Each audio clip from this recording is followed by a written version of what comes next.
Hello and welcome to this episode of the Geoeconomic Agenda, a podcast from the Institute of Geoeconomics at the Asia-Pacific Initiative in Tokyo that investigates the connections between economics, politics, business, and society. I'm your host, Paul Nadeau, and I'm a visiting researcher here at the IOG.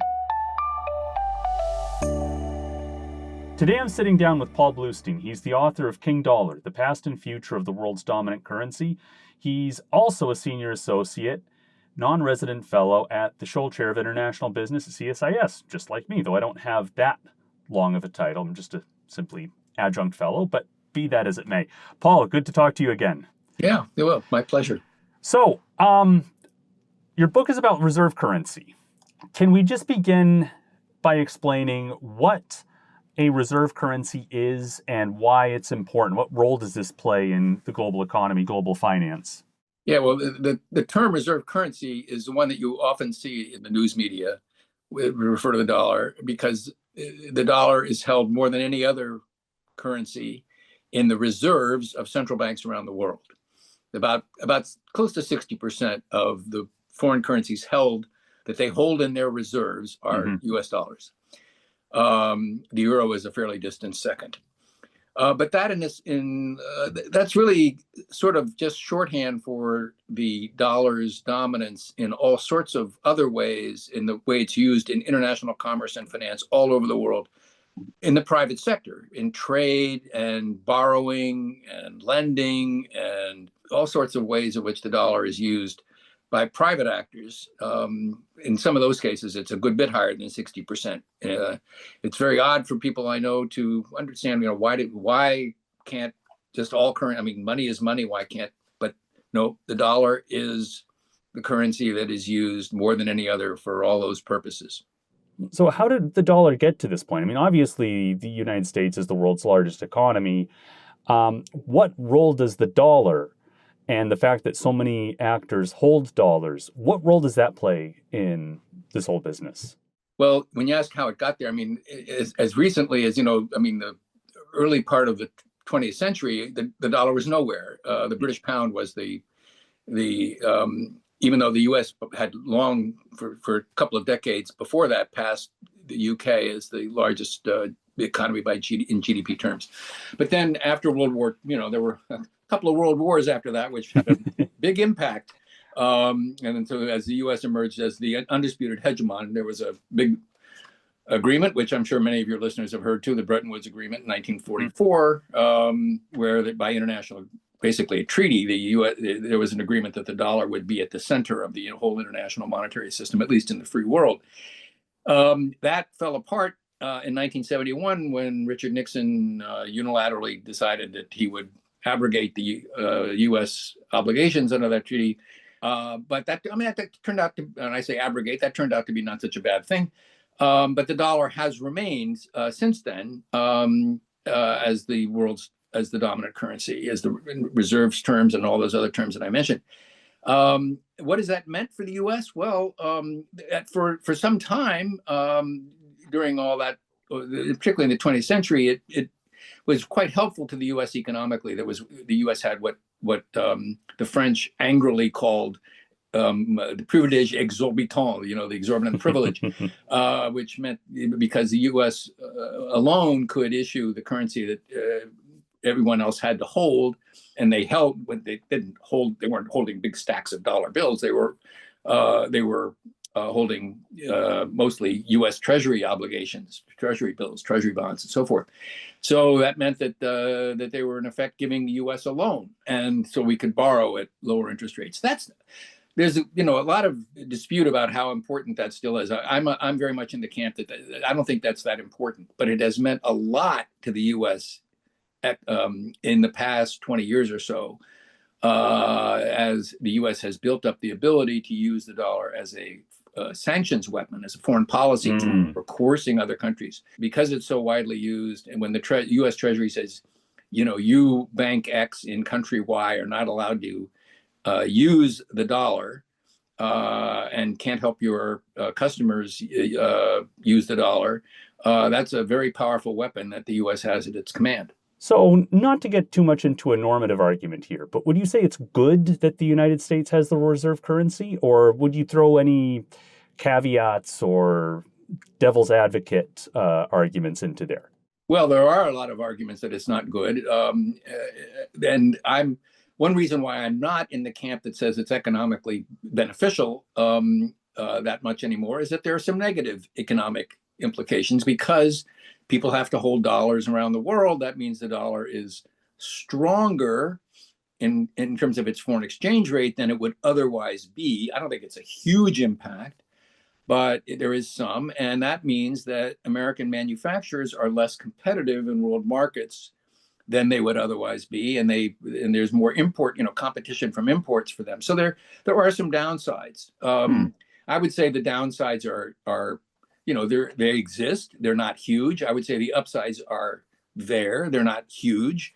To me, the most important benefit that the U.S. gets is in foreign policy terms. I think that's you can get there are people who dispute that and say no, it's really an enormous benefit, and without the exorbitant privilege, we wouldn't be able to borrow anymore. Our lifestyles would go to hell, and all kinds of. I think this is a ridiculous argument, but there are it's very difficult to quantify. It's very difficult to be very precise about how big the benefits are economically and how big the disadvantages are economically. I think that they pretty much balance out, cancel each other out, but who knows? So it's 2025, which means we got to talk about Donald Trump.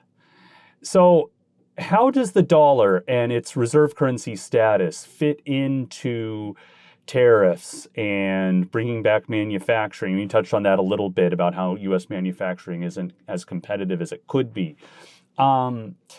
Where do concerns about that fit in? Because Donald Trump seems to like to have the dollar as the world's top currency, but as you say, it also would seem to run counter to a lot of his goals. So how do you square that circle exactly, or do you square that circle? The question is, how does he square the circle? Please, I don't want to know. No. I think you're right. I think he does. He has said publicly, and I think this is one of the things he actually believes, as opposed to all the other things that he doesn't really understand. He understands that the dollar's dominance is important to the United States, and he believes that. At the same time, he has, from time to time, griped about the dollar's exchange rate being too high. These are two separate things, right? All through the period that the dollar has been the dominant currency, the past basically 55 years, even after Bretton Woods.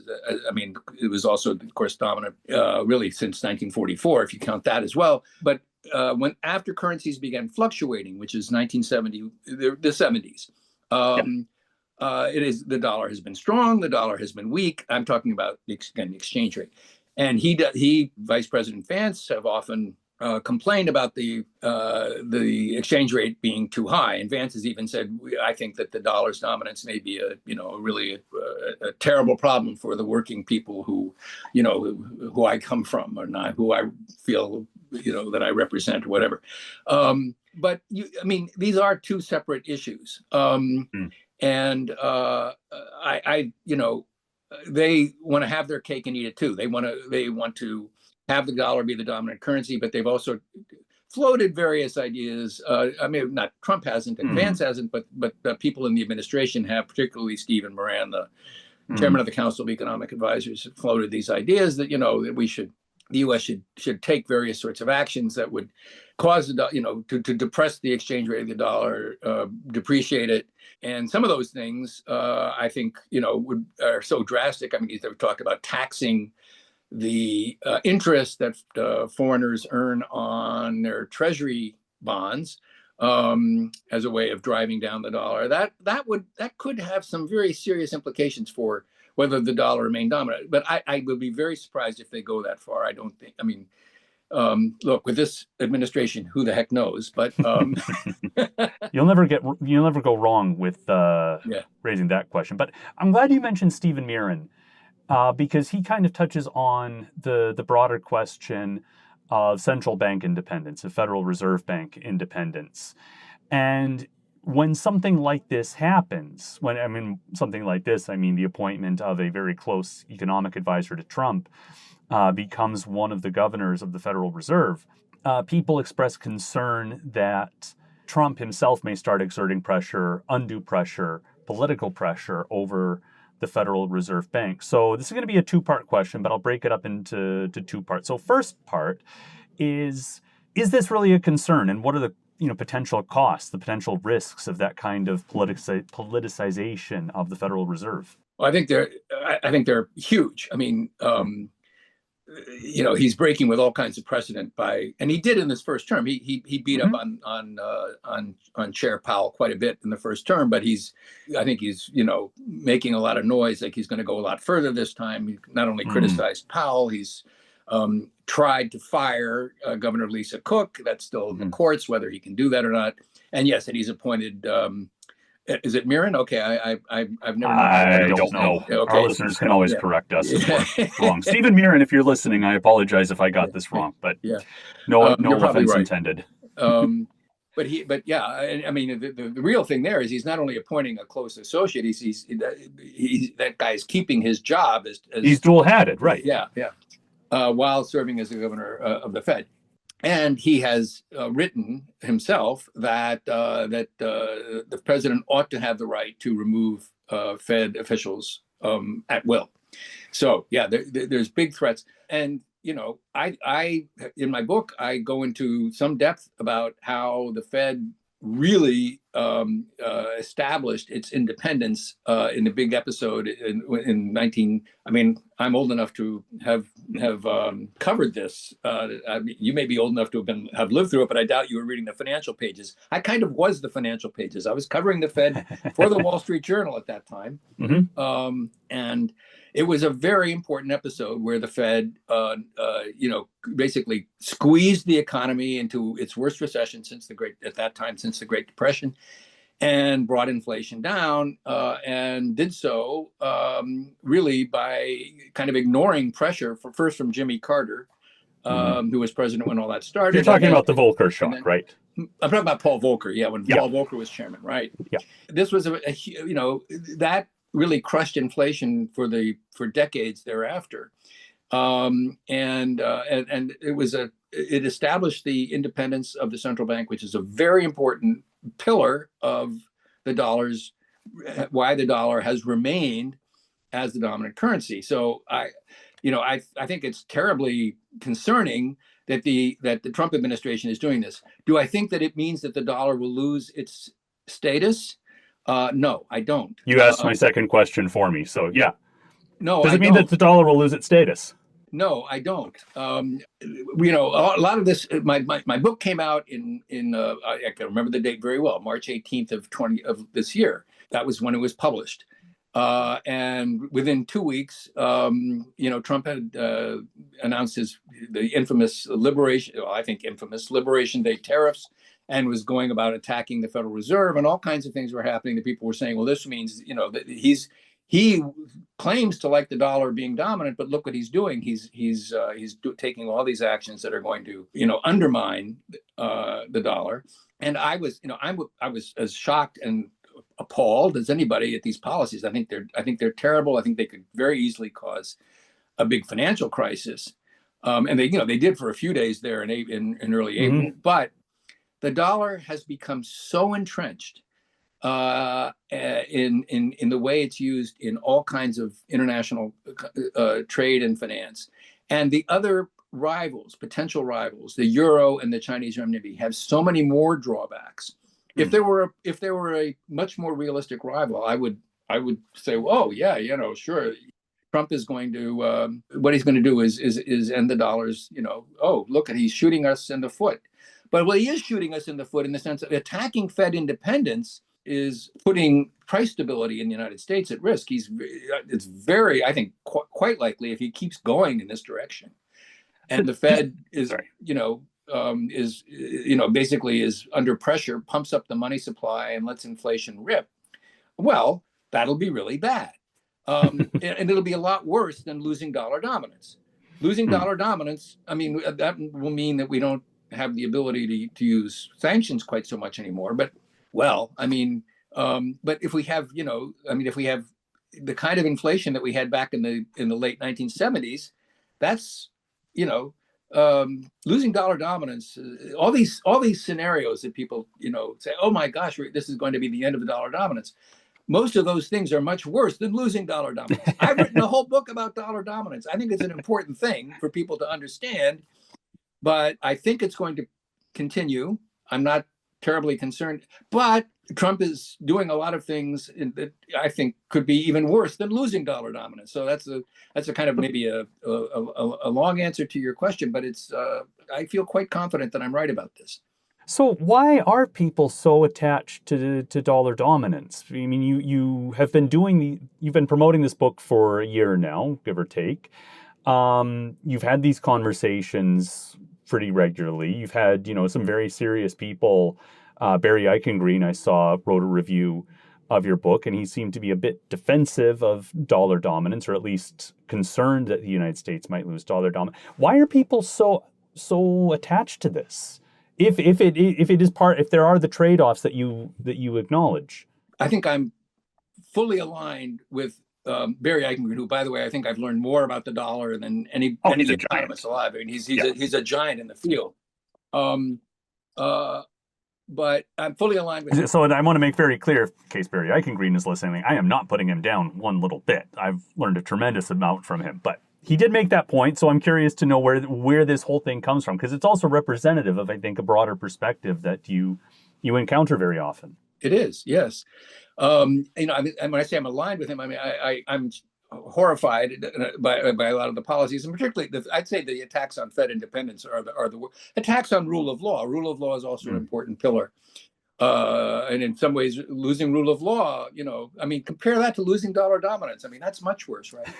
And I'm appalled at these things. But having spent as long as I have over the past 5 years or so, researching this book, and particularly looking at all the ways in which the dollar has become so entrenched in, and I'll get a little technical here if I may, and I want to talk about a market that probably few of your listeners, probably some of them have heard of, but even if they've heard of it, maybe they don't know much about it. It's the market for what's called foreign exchange swaps. And this is evidence that's produced by the Bank for International Settlements. I'm going to talk about their chief economist, a man named Hyung Song Chin. Even more than Eichengreen, I listened to him about the dollar. He's very much a believer that the dollar is going to remain dominant. He's not saying that's good. He's saying it's a fact. Because if you look at the whole global financial system in some kind, in a holistic way, and look at all the parts that how they fit together, that foreign exchange swaps market, which is in the trillions of dollars of volume per day. These are the biggest players in the global financial system: big banks, multinational companies, insurance companies, pension funds, hedge funds. These are entities that move, great gobs of money across borders all the time. And they need to hedge themselves against movements in currencies because they're dealing in so many different ones, and they want to lend, they want to invest, they want to borrow, they want to trade, import, export, all these things. And what is the currency that dominates this market far more than any other? It's the U.S. dollar, because they want to do all these things in dollars, and they need to protect themselves against movements in the dollar euro rate, the dollar Japanese yen rate, the dollar Swiss franc rate, all these things. In this swaps market, this is where they hedge themselves. This is not speculation. This is not what most people think. It's not just trading one currency for another. This is where people are hedging themselves to protect. And that market is so dominated by dollars. And what that tells you is that all these big players in the global financial system they want to use dollars for all these purposes, and it would be very, very costly, very difficult, very time consuming for them to sort of unwind all that and start using a different currency. It's so entrenched, and so that's the most powerful piece of evidence. And there are other ways of looking at this. There's some very interesting research that's been done about about why private actors, once they are using one currency for internet, for cross-border transactions, why it's so difficult for them to change. It isn't saying it's impossible, but it's very difficult and costly. So that's why on the one hand, I'm quite confident that the dollar will remain dominant, despite a professor, and other professors who I hold in very high esteem. I happen to be kind of a friend of Eichengreen's. I mean, he once hosted me at an event in Berkeley where he's a professor, and when he says what he says, I pay attention. But I just think that I do think the dollar is going to remain dominant, and all the bad things that he and others have cited, which I fully agree are big problems, I think are much worse than losing dollar dominance. I think that's what we ought to be focused on. Can you just touch briefly on some of the possible competitors? Because it's not always obvious. Okay, like tomorrow these exchanges are going to switch from dollars to RMB or dollars to euro. So I'm curious what the drawbacks to those other currencies are, because you mentioned the euro second, and I'm kind of curious, how far second is the euro? Is it a close second or is it a distant second? It's a pretty distant second. I mean, there was a lot of speculation when the euro came into being in the late 90s, early 2000s, that it would at least, there were some predictions by some very big name economists that, it's going to at least be equal to the dollar. The Eurozone is, it's 20 countries. It's as big in GDP terms, I think maybe even a little bigger than the US. It's obviously very sophisticated. It has rule of law, which you could have, I'd say, oh, well, the US now the US doesn't have that quite as much as it used to. But what the euro, remember, those are 20 countries. They're all sovereign governments. And each of them issues their own, they all have their own budgets. They each issue their own bonds, their own sovereign bonds. And now Germany's bonds are very, they're very creditworthy. The Netherlands, Finland, those are very, but there's also there's Italy, and there's Greece, and there's Spain, and there's France, and there's countries that whose bonds are, and so, but and the contrast there is with the market for U.S. Treasuries. U.S. Treasury, I mean, it is by far the biggest market for any security in the world, and what's so important about that is that that not only is that market huge, but it's a market where people can buy and sell, really big. And when I say people, I mean big investors of the kind I was talking about a few minutes ago. They can buy and sell enormous amounts of treasuries without causing the price to go up or down much, and that means that they can get cash very easily, and that means that without having to sell at a fire sale price. And in a crisis, that everybody wants to be able to do that. Everyone wants to be able to have an asset that they can convert to cash very quickly, because if they can't pay, they don't have cash to pay their obligations coming due, then they're the next Lehman Brothers. So the treasury, the size and depth and breadth and liquidity meaning being able to buy and sell huge amounts of that treasury market, is a huge advantage that the dollar has over the euro. So what about the RMB then? China's rising, China's world's second largest economy, getting stronger every day seemingly. Why not its currency? What's the issue there?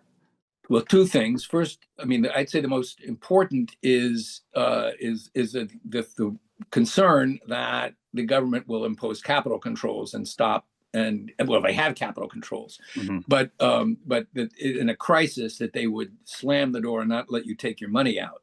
So in if you want to be able to be sure that you can get, money, that you can, your cash in a hurry in a crisis, then the renminbi makes you kind of nervous as a place to keep it. The other thing is rule of law.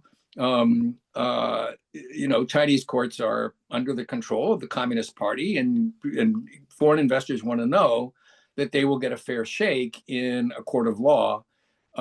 In the U.S., we're kind of moving in a direction that makes me, if I were a big foreign investor, I'd be nervous, but not. I mean, do foreign investors think that American courts are going to treat them in a kind of discriminatory way? I don't think things in rule of law of the U.S. are going in a very bad direction, in my opinion. But I don't think it's quite, it's not quite there yet. Mm-hmm. But those are the two big reasons why the renminbi is an even more distant rival to the dollar than the euro is. So I guess final point, what do you see as the biggest risk to continuing dollar dominance, or how do you see this all shaking out in the next 1 to 3 years? Well, over the next 1 to 3 years, I think there's absolutely no question that the dollar will remain dominant. I mean, well after that. But of course, there are, if Trump continues to try to put the Fed under, and install people who will just, be toadies the way he's appointed people at the FBI and at the director of national intelligence and all these other things, people who would, salute and say, yes, sir, I'll whatever you want, sir. If that happens at the Federal Reserve, then I think we're all going to be paying, Americans will be paying one heck of a lot more for their, for their hamburger and than they are now, because inflation is going to take off. Just that simple.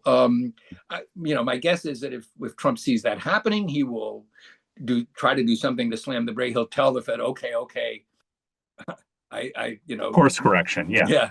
It'll be taco. Trump always chickens out. Yeah, I mean, markets will go crazy, and that above all, that more than anything, always causes him to, do a U-turn. So, but I think that's a huge risk. Even the funny thing is, I'm not really that far apart from the people who worry about dollar dominance. If you look closely at what a lot of them say, they'll say, well, it'll happen. It's going to happen very, very slowly. I saw one the other day that said, if things keep going in this direction, the dollar could fall below 50% among world reserves. Well, so what?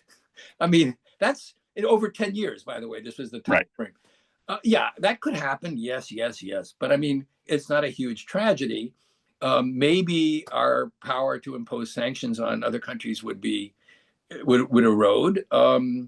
Maybe that wouldn't be such a terrible thing. But I see risks of, and I do see risk of a quite serious financial crisis from what Trump is doing. Even if that doesn't happen, the United States is going to be considerably less prosperous than it would be otherwise, in my opinion.